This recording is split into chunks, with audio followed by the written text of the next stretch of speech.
নমস্কার বন্ধুরা, welcome to Shampa's kitchen. শীতের সেরা সবজি হলো ফুলকপি। এখন কিন্তু প্রায় প্রত্যেক অনুষ্ঠান বাড়িতেই ফুলকপি সার্ভ করা হবে, আর সেই ফুলকপির মেনুগুলোর মধ্যে হট ফেভারিট মেনু হচ্ছে ফুলকপির রোস্ট। তাই আজকে আপনাদের সাথে শেয়ার করব অনুষ্ঠান বাড়ির মতো ফুলকপির রোস্ট রেসিপি। আপনারা দেখুন আমি কি করে তৈরি করছি। একবার বাড়িতে তৈরি করলে বারবার তৈরি করতে ইচ্ছে করবে। তাহলে চলুন শুরু করি। সবার প্রথমে কড়াই গরম করে তার মধ্যে নিয়ে নেব 5 টেবিল স্পুন রিফাইন্ড অয়েল। তেলটা ভালো মতো গরম হয়ে গেলে ফ্লেমটাকে মিডিয়াম টু লোতে করে এর মধ্যে ফুলকপি ভেজে নেব। একটা মাঝারি সাইজের ফুলকপি, ফুলগুলো আমি কেটে নিয়েছি, সেটাকে ভেজে নেব। ফুলকপি ভাজার সময় দিয়ে দেব হাফ টিস্পুন নুন, আর দিয়ে দেব 1/4 টিস্পুন হলুদ গুঁড়ো। তারপরে উল্টে পাল্টে ফুলকপিটাকে একটু সময় নিয়ে ভালো করে ভেজে নিতে হবে।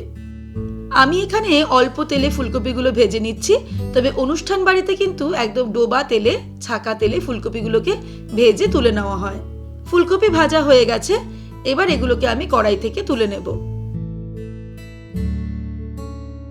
ফুলকপিগুলো তুলে নেওয়ার পর ওই কড়াইতেই ফোড়ন দিয়ে দেব 2টো তেজপাতা, একটা শুকনো লঙ্কা, অল্প পরিমাণে গোটা গরম মশলা, যার মধ্যে নিয়েছি এলাচ, লবঙ্গ, দালচিনি আর গোলমরিচ, আর দিয়ে দেব সামান্য পরিমাণে গোটা জিরে। তারপর ফোড়নটাকে ফ্রাই করে নেব 10 সেকেন্ড।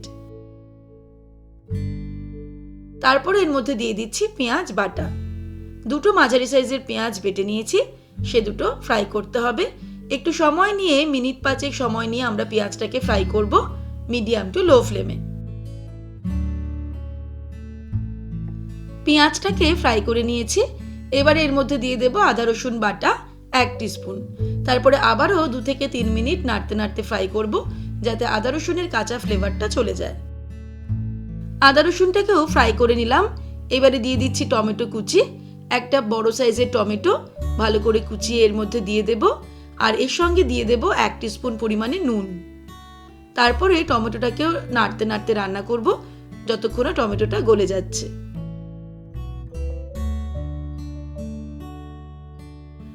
3-4 মিনিট আমরা টমেটোটাকে দেওয়ার পরে ফ্রাই করে নিয়েছি। এবারে এর মধ্যে গুঁড়ো মশলা অ্যাড করব। প্রথমেই দিয়ে দিচ্ছি ধনের গুঁড়ো 2 টিস্পুন, জিরের গুঁড়ো দিয়ে দেব 1 টিস্পুন, লঙ্কার গুঁড়ো দিয়ে দিচ্ছি হাফ টিস্পুন। এখানে কিন্তু হলুদ ব্যবহার করব না, এটা একটু হোয়াইটিশ গ্রেভি হবে। এবারে অল্প পরিমাণে জল অ্যাড করব। তারপরে মশলাটাকে ভালো করে নাড়তে নাড়তে কষিয়ে নিতে হবে যতক্ষণ না মশলা থেকে তেল বের হচ্ছে।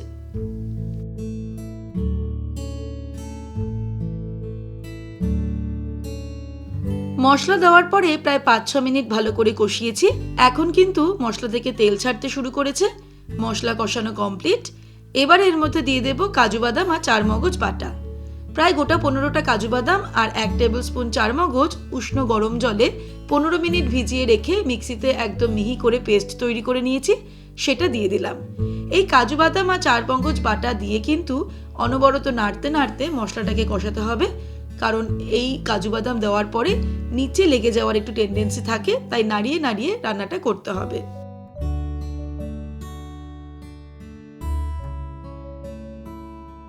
কাজু বাদাম আর চারমগজ বাটা দেওয়ার পরে ভালো করে কষিয়ে নিলাম। এবারে এর মধ্যে দিয়ে দেব ফেটিয়ে রাখা টক দই। 3 টেবিল স্পুন টক দই মিক্সির জারটাতে নিয়ে আমি একটু ব্লেন্ড করে নিয়েছি, তারপর এটা দিয়ে দিলাম। টক দই অ্যাড করার পরেও কিন্তু নাড়তে নাড়তে আরও 3 থেকে 4 মিনিট রান্না করতে হবে।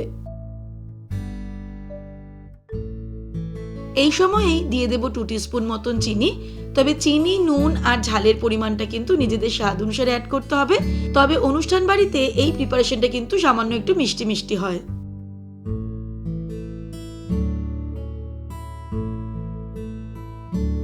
দই দেওয়ার পর 3-4 মিনিট আরও কষাতে কিন্তু মশলার টেক্সচারটা ঠিক এরকম এসেছে।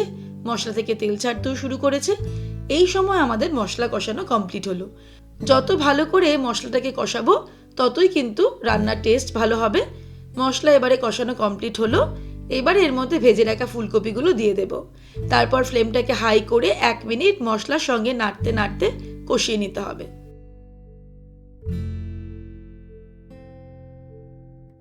1 মিনিট সবকিছুকে নাড়াচাড়া করার পর এবারে এর মধ্যে অ্যাড করে দেব জল। প্রথমে জলের পরিমাণটা একটু বেশি দিতে হবে, তাতে একটু ঝোল ঝোল মনে হবে।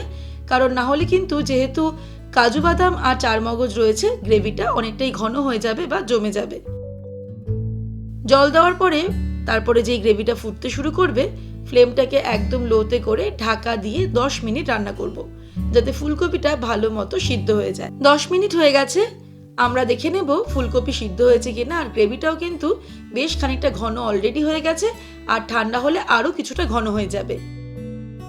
ফাইনালি এর মধ্যে দিয়ে দেবো 1/2 টিস্পুন গরম মশলার গুঁড়ো, তারপর একটু মিক্স করে নেব। আর দিয়ে দেব 1 টিস্পুন ঘি।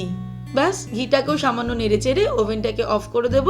তারপর এটাকে স্ট্যান্ড বাই রেখে দেবো 5 মিনিট, যাতে ঘি আর গরম মশলাটা ভালো মতো গ্রেভির সঙ্গে মিশে যায়। তারপরে গরম গরম ফুলকপি রোস্ট আমরা পোলাও, পরোটা, লুচি এগুলোর সঙ্গে সার্ভ করব। রেসিপিটা ভালো লাগলে লাইক ও শেয়ার করার অনুরোধ রইল। আর এমনই নিত্য নতুন রান্নার রেসিপির আপডেট প্রতিদিন পেতে আজই শম্পাস কিচেন সাবস্ক্রাইব করে নিন। ভালো থাকবেন, সুস্থ থাকবেন।